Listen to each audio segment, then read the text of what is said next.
Alright, what's up guys? My name is Sucha. Actually just moved here in Miami, which is our apartment here right now, all the way from California. And I've got a lot to address. If you've seen any of the past videos I've posted, I was experimenting with 1 month vegan. However, this isn't my first time being vegan. This was me experimenting going 1 month vegan after incorporating animal foods for about a year, post being about 4 years vegan. So today I'm going to be sharing my story, which is my vegan story, but I like to call my plant-based journey. And what that means is for about 4 years, I identified as being 100% plant-based.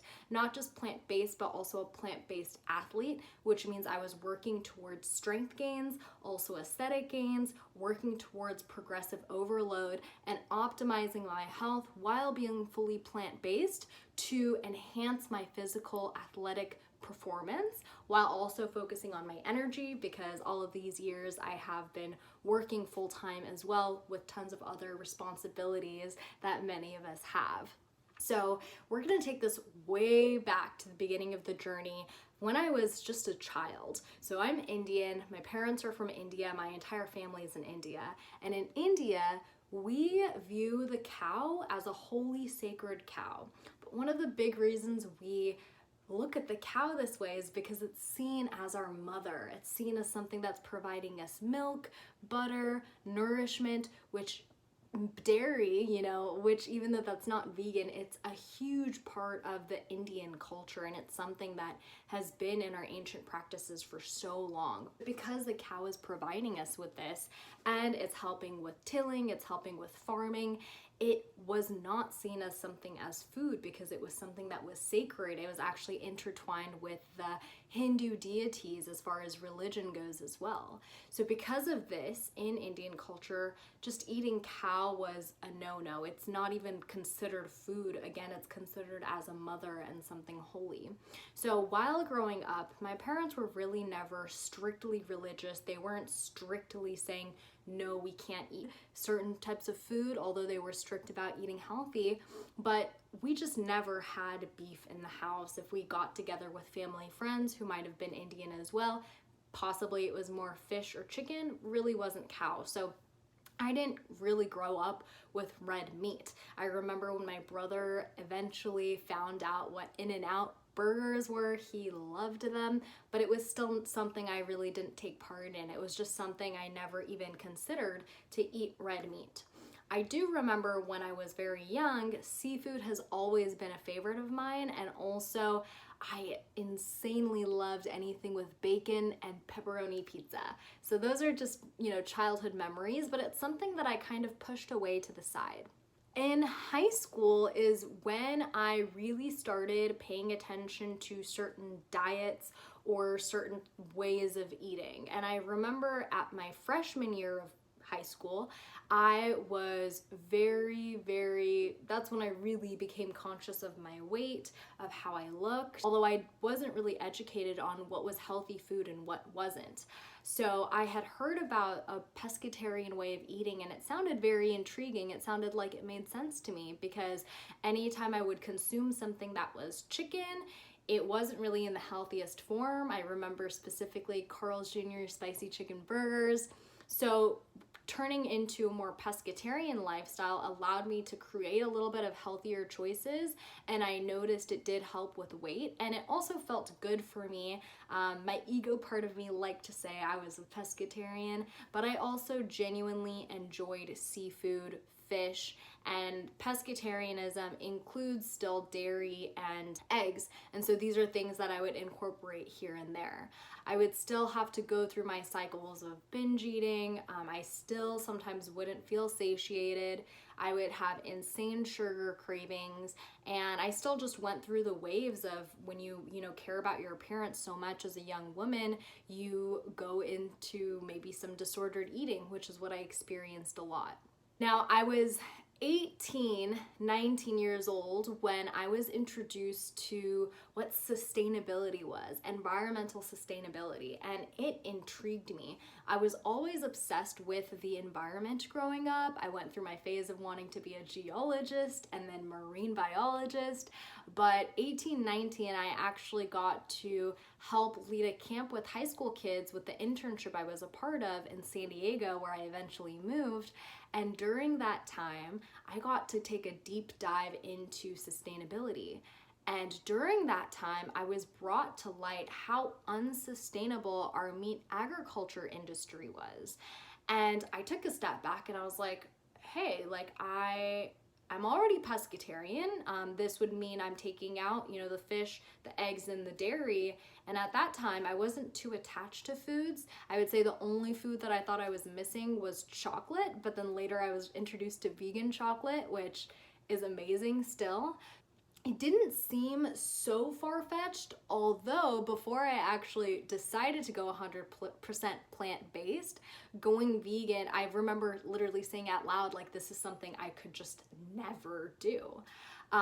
But luckily, the person I was dating at the time, we ended up deciding, hey, let's go vegan together. Let's just do it. Let's go cold turkey. And we had, watched different documentaries. I will say to this day, I never really dove into the animal cruelty. I really, for me, believe that we operate in a life cycle, and there is a cycle of death and then rebirth and energy and fuel. And as humans, we are omnivores, so this is something I believed. So what was deeply rooted for me when going plant-based was really the sustainability component. It's something that I was absolutely obsessed with. So as I embarked on my journey with going 100% plant-based, I was educating myself, but I still definitely had the fake meat alternatives, processed foods. I hadn't incorporated any type of intermittent fasting into my lifestyle back then, which really changed my life later on in my plant-based journey. But what I did do was really get into weightlifting and bodybuilding. I was always going to the gym, even during high school, dancing, always physically doing something, but I was introduced to the actual bodybuilding culture around the age of 19, which is exactly when I decided to go fully vegan as well. So now, not only was I, diving into this plant-based world, but I was also diving into the full world of bodybuilding culture, which is not just building strength, but also growing your muscles for more aesthetics. And it was super fun. It was great to get those workouts in and then fueling myself with these foods that I thought were so healthy for me.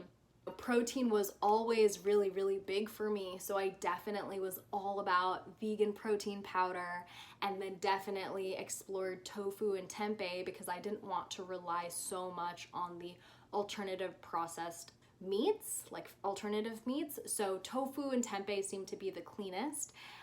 Even as a young girl, I was just never into rice. Even beans, I really like garbanzo beans and chickpeas, and then peanut butter or peanuts, which are also a legume, but just never really into a bunch of beans and rice. So this is something that even from a young age, I was never really called to grains and legumes. So diving into this plant-based world, but also being a plant-based athlete, I really started to do even more research. I was watching all of the different YouTube vloggers that were, building muscle, maybe even competing and doing it as a vegan. So I did the whole thing, and maybe by this age I was 21, where I was fully in flow of eating more whole food plant-based, which means trying to not have much stuff processed at all and really having the whole ingredient. However, since I wasn't incorporating beans and rice, and because we just have a limit on nuts, no matter what, if you're eating too many nuts, it's going to mess with your system, and nuts are really high in calories, so there's only so many spoons of peanut butter and almond butter I could have. I did have to rely on protein powder and then tofu and tempeh. So I did a lot of justification to say, you know what, it's okay, it's fine, I can have all these because I'm still eating pretty much whole food plant-based. But at the end of the day, I did have these things daily. I had tofu tempeh almost daily, and I had protein powder almost daily. Even when I had oats, it was still something that goes through that process of being a grain, being factory farmed. And so I just was never feeling satisfaction because I still felt dependent on these things. So that's when I just really started to think even more deeply about what I was eating, what is the long term of this. And at that point, I still vowed to myself I was going to be vegan my entire life.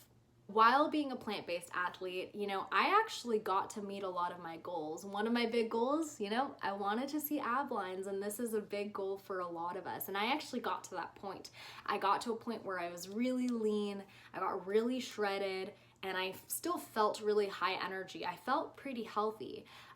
But I attribute this a lot to actually the practice of intermittent fasting and fasting, because at about age 21, 22, while still being fully 100% plant-based, I really got into fasting, and I actually got a buddy at work to do a 24-hour fast weekly with me. So every Monday we would both fast together, and we kind of held each other accountable, and that was a really good reset for any inflammation, which this diet did cause me a lot of inflammation.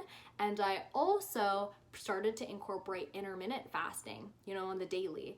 And when I started to teach more and more yoga classes and fitness classes, eventually leaving my full-time job and fully teaching and just overtraining basically, I really got deep and almost addicted into fasting, which was amazing for me because I think it actually combated a lot of the inflammation I was feeling with the plant-based eating. But at the end of the day, I would still have quinoa, I would still have oats, I would still have tofu and tempeh, I would still have protein powder, I would have processed BCAAs, and I was also always, weirded out by the fact that I either had to take a B12 supplement or I would have to get nutritional yeast and put it on pretty much all of my food in order to get my B12 supplementation. Fast forward to age 22 when I decided to quit my job, leave San Diego, leave all my teaching gigs, and actually travel to India and Thailand for almost 5 months. And I was so excited. I went with the intention of training martial arts and also training yoga, doing my 300-hour training in Rishikesh in the Himalayas in yoga, and then also training Muay Thai in Thailand, and of course visiting family in India, and then also just getting to be a tourist and explore for a while. So my first stop, I was actually in India, then I went to Thailand, then I came back to India. And when I went to India, before going on this trip, I felt like I was at the peak of my health. And what I mean by this is because I was so convinced that I had to have all of these vegetables. I was overloading myself with vegetables, with protein. I was following the whole thing. I was very, very lean and shredded, and I felt like I was on top of it, but this was with a bunch of discipline. This was being really hard on myself. And anyways, I went to India and I really had to break those barriers down because, having a home-cooked meal with my aunt, there's definitely going to be a bunch of rice in that. But regardless, I could not find kale or broccoli. And kale and broccoli were one of the biggest staples in my diet, let alone tofu and tempeh.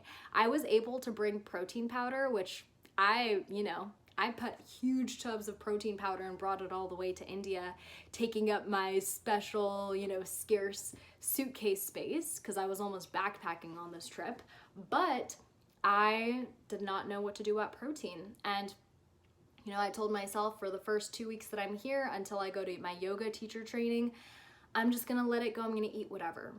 And I actually didn't blow up. I felt good. I was taking runs. I was still doing some exercise, not doing my regular gym work. And I started to eat fruits and vegetables and even the farm-raised eggs that were from the place in India I was in, Auroville, which is a really, really beautiful space there. So I was feeling good, but I was being very hard on myself because I wasn't eating the food that I believed was the healthiest.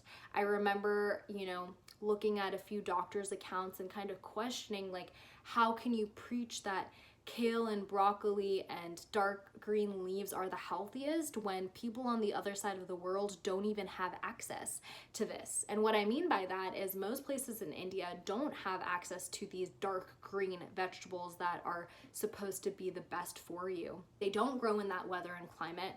They're not indigenous. And unlike the grocery stores here in America and maybe a few European places, they just don't sell it if it doesn't grow on that land, and it's very expensive to try to maintain the cool temperatures in such a hot, humid climate. So I was really just eating what was grown seasonally on that land. Now, when I went to Thailand, I was doing a lot of training. It felt good because I had just, came back from 1 full month of intense yoga training where we were eating all vegetarian, but we were exercising. I had to actually stop myself from eating so much because they gave us an entire feast, pretty much all carbs. But I think because of the elevation being so cold there, my body was taking it all in. But when I got to Thailand, I was excited because I thought it would be super vegetarian friendly. Where we stayed to do Muay Thai training was actually a really small town. And there's no such thing as getting a huge salad or a bunch of vegetables. It's pretty much rice and meat and maybe a little bit of vegetables. And since I don't really have rice, I don't really have beans, and I wasn't eating meat, I didn't really have much to eat because their vegetable portions were this small. And I couldn't just have vegetables. I had to find some protein, some really good fats from somewhere. And I found grocery stores that had tubs of peanut butter and bananas and sandwiches, but I wanted to experience and really taste Thailand. So eventually I gave in, and it wasn't even about giving in. It was like I really felt like my body needed this nourishment, and I began incorporating eggs because we found a cafe close by that actually had omelets and eggs. So I began to start eating and consuming that food, and I felt great. I was definitely doing tons of hours, almost 5 hours of Muay Thai training a day. So my body was just taking in all of the nutrients. And although my diet had changed insanely from my super strict plant-based, whole food-based way of eating with high protein, high fat, lower carb, I was doing fine. I was feeling good. It was all great. I came back, and that's when quarantine hit. And during quarantine, I actually moved back in with my family, specifically my dad. My dad has never been vegetarian. He's always had, a lot of eggs, a lot of seafood, chicken, and then occasionally red meat. When he offered it to me, I was like, okay, why not? Like, I'll just be open to it. This is the only time I'm really getting with my dad to connect with him after so many years.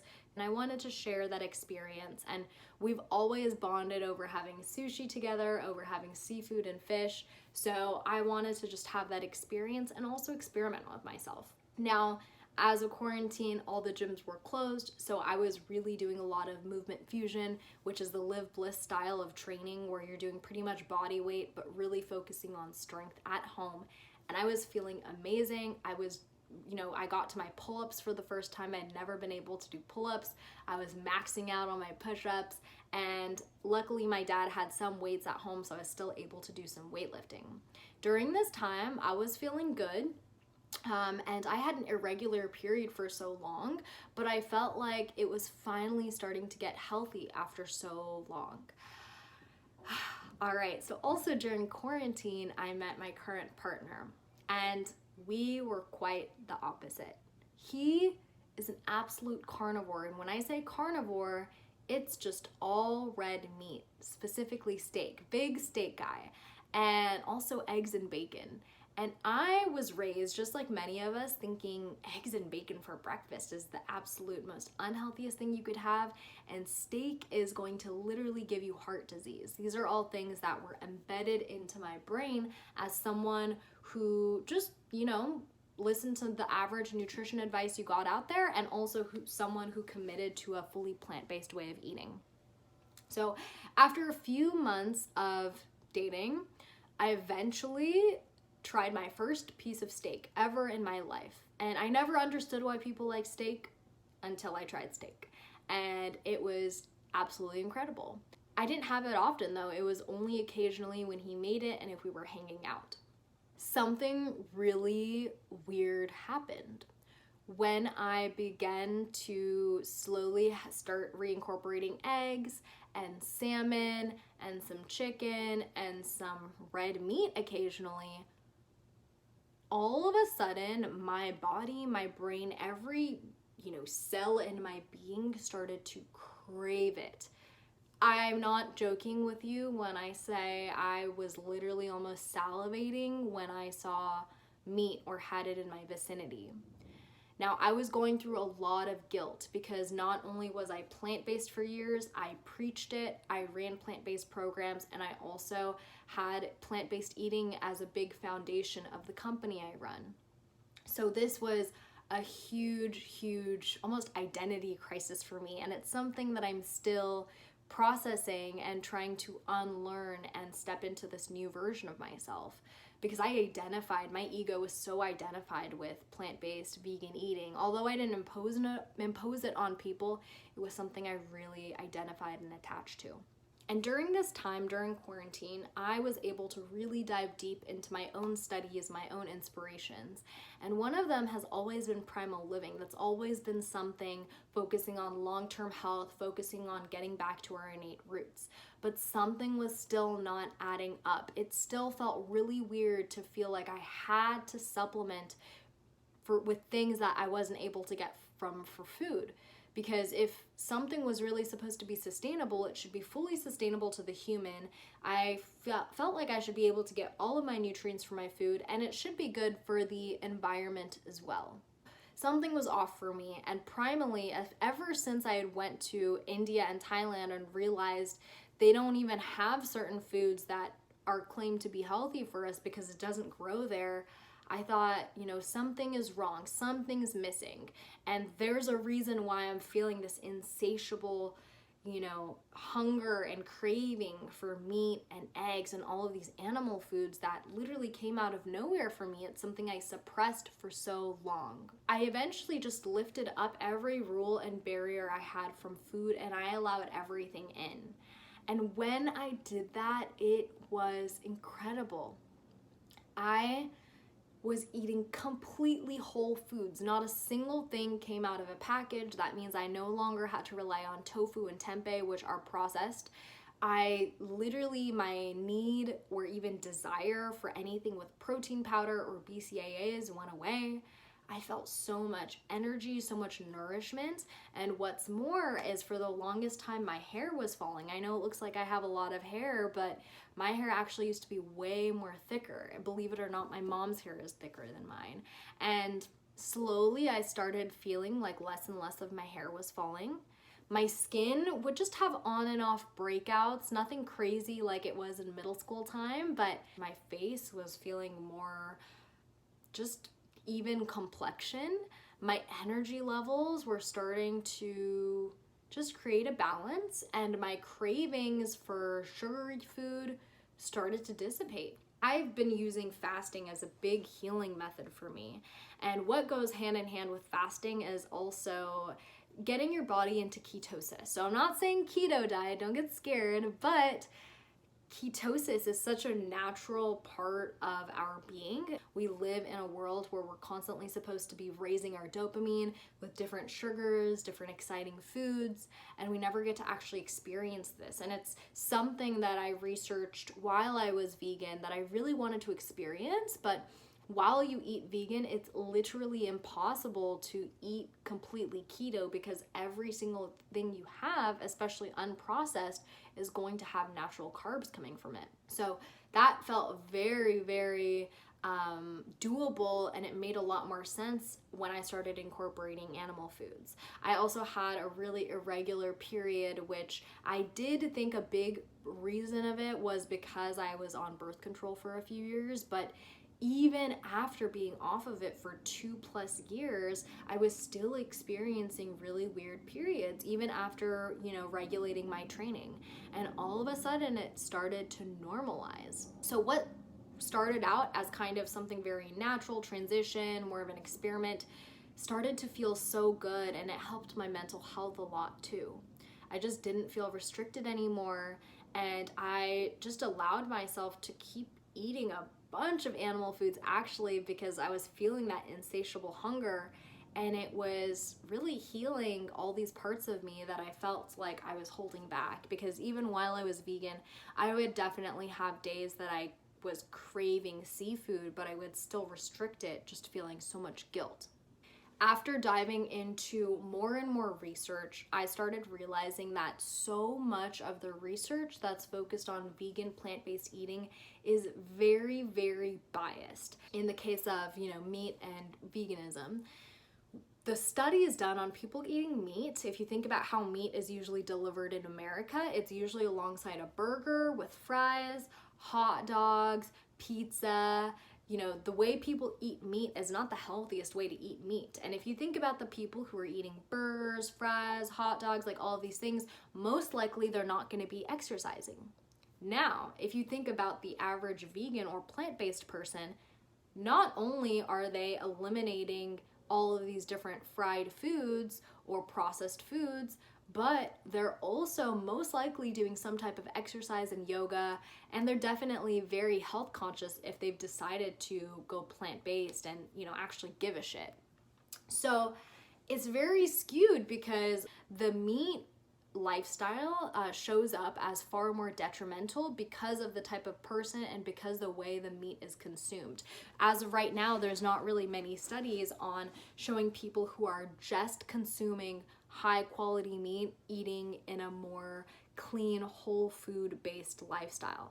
Whereas with veganism, there's tons of studies. And if you think about the influx of all of the supplements, all of the foods, all of the different alternative milks that have been born from the plant-based movement, it's only great for our economy. So of course everyone's gonna push this on us because it's making so much money. You can't make money with something like fasting, right? There's no food or supplement to sell. You can't make money that much from just saying you need to eat the cleanest source of meat, because then you're not dressing it up as something that could be packaged, chicken nuggets or hot dogs or something that you actually buy at a restaurant, versus just cooking it at home yourself and having the cleanest form of it just there to fuel you. So that was really healing, and it's something I dive deep into. Now, taking it back, I'm here in Miami and I've been able to experiment with fully being animal-based, still having a few other foods like fruits, but a very primal way of eating. I'm so excited to be bringing you a second video after this that will be diving into my reasons for being animal-based and all of what that includes and even how that's been going. But as of right now, that's my plant-based journey. That's how this entire thing has evolved. If you have any questions, please drop it below. I really appreciate any support with a subscribe, any comments, and a like. And I'm always here for you. Have an amazing day.